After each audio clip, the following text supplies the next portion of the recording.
So hey Lindsey, welcome to Boston. Thank you. My name is Tony Hyppolite. This is Jessica Graf. Hi. Hello. We're just going to ask you a few questions. We're from Performer.com, Models and Talent Magazine. We highlight amazing artists like you that are in the area. And I think it's pretty exciting that you're here at Berklee doing a nice little show for some people here. Yeah, I'm excited to be here.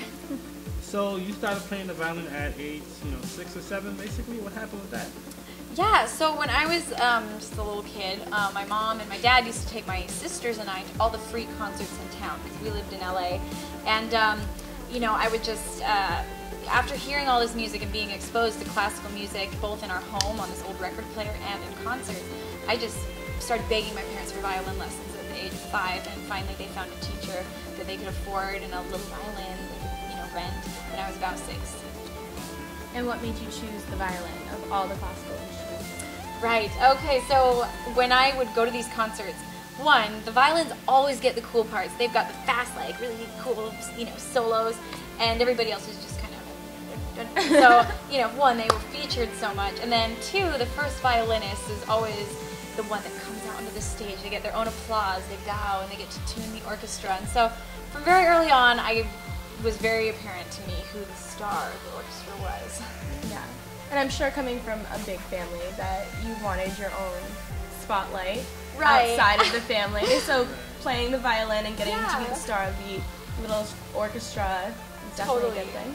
Oh, totally, yeah. And I always joke that I have always had a slight center stage syndrome. I think it's because of the middle child thing. Yeah. I grew up with sisters on bookends, and so, middle children have this complex, they say, and I think center stage syndrome is what kind of happened to me.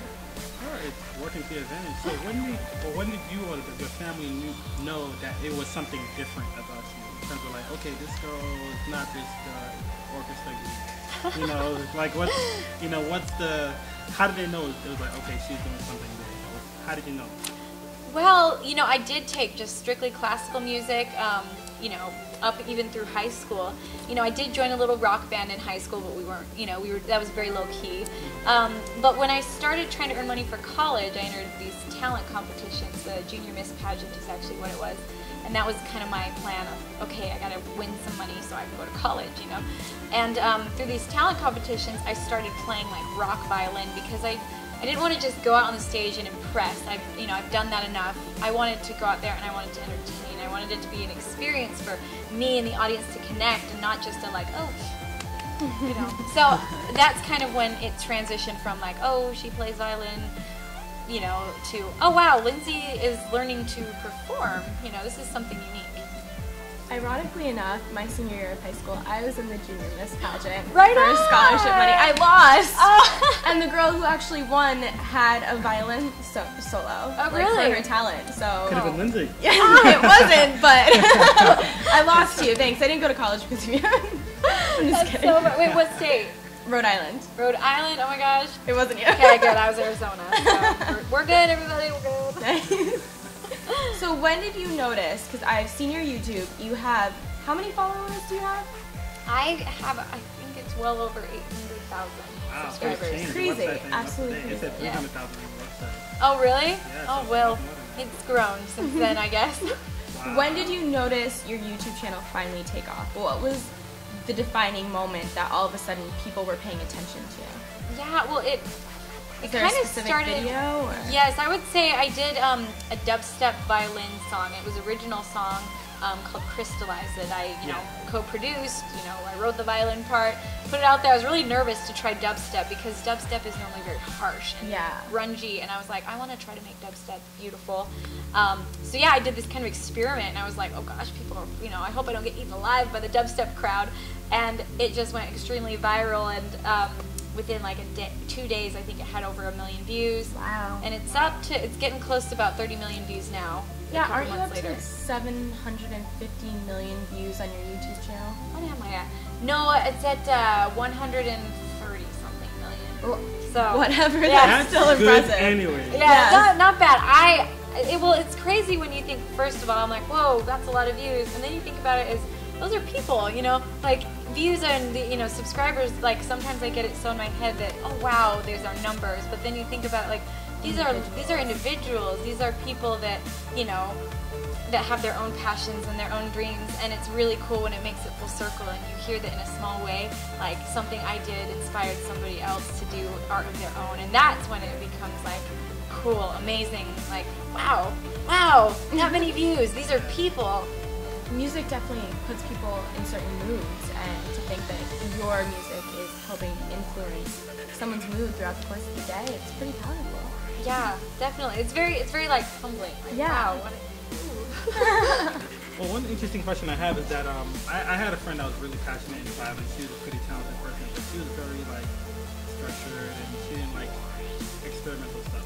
You know, people like Yuri Ben-Ari and other people of that nature. She's like, oh, it's volatile, it's terrible.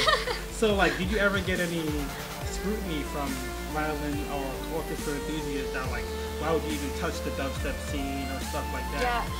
You know, most people seem very, I mean, I think the overwhelming majority of people love to see people pursuing passion, and they love to see people step outside the box. Yeah. But of course, there's always people that are like, why would you ever dance with a violin? It ruins your frame, you know, it ruins, you know, I'm like, well, yes, it does. But, you know, technicality. Yes, all fine details. What are we talking about? But at the same time, I think I love to kind of represent the message that, like, I feel so many times the world tries to put us in boxes and tell us, like, you know, this is the cookie cutter, and if you don't fit in it, you know, if you're not this shape, if you're not this way, if you're not dressing this way or talking this way, then you're not fitting the box. And I love the idea that there is no box. Like, we live in this kind of potpourri world where, like, all these things come together and different scents, smells, looks, and that's what makes life full of flavor and you know, zest. And so that's what I like to represent through my music, is that, like, there is no cookie cutter. Like, we all get to be what we want to be. Oh, and I think that's when really we get, like, people love to see people pursuing what they love. And speaking of dancing, I saw in your bio you said you are the first trained YouTube dancer. So why did you feel it important to work on your footwork and things of that nature? Well, yeah, I've always loved dancing, but I never, you know, could take lessons. My parents couldn't kind of, they were like either or, violin or dance, and I chose violin. And so I decided when I wanted to start dancing with my violin, I needed to learn. I should learn some moves. Hold on, wait a minute. Just like wiggling my hips and like stomping my feet. So yeah, I started looking up YouTube tutorials of how to moonwalk, how to glide. You know, I'd watch So You Think You Can Dance clips, and I would like pause it, and I'd be like, I can do that, and I'd look at how they bend their back and how their leg goes out, and I'd be like, oh, I can totally do that, you know. So I call myself a YouTube trained dancer because that's where I learned to dance. You give hope to all the girls out there that can't. There you go. Anybody can learn. Honestly, that's where I learned it all. Lindsey, thank you very much for your time here. Yeah. We greatly appreciate it. Also, I just wanted to let you know, we interviewed Pentatonic the other week, and we mentioned that we're going to interview you, and they would love to do a collaboration. Oh man, I love Pentatonics. They're were amazing. Very enthusiastic about it. Yeah. Oh really? Oh Yeah. cool. We told them we'd make it happen. So Yeah. we're going to let you know that now. Okay, done and done. I'm sure I can find their contact info. Yeah. Well, thank We you can for hook you up. thank you for talking to me, Tony Yeah. and Jessica Graf Thanks, guys. on PerformerRadio TV. Good luck at your concert. Thank you.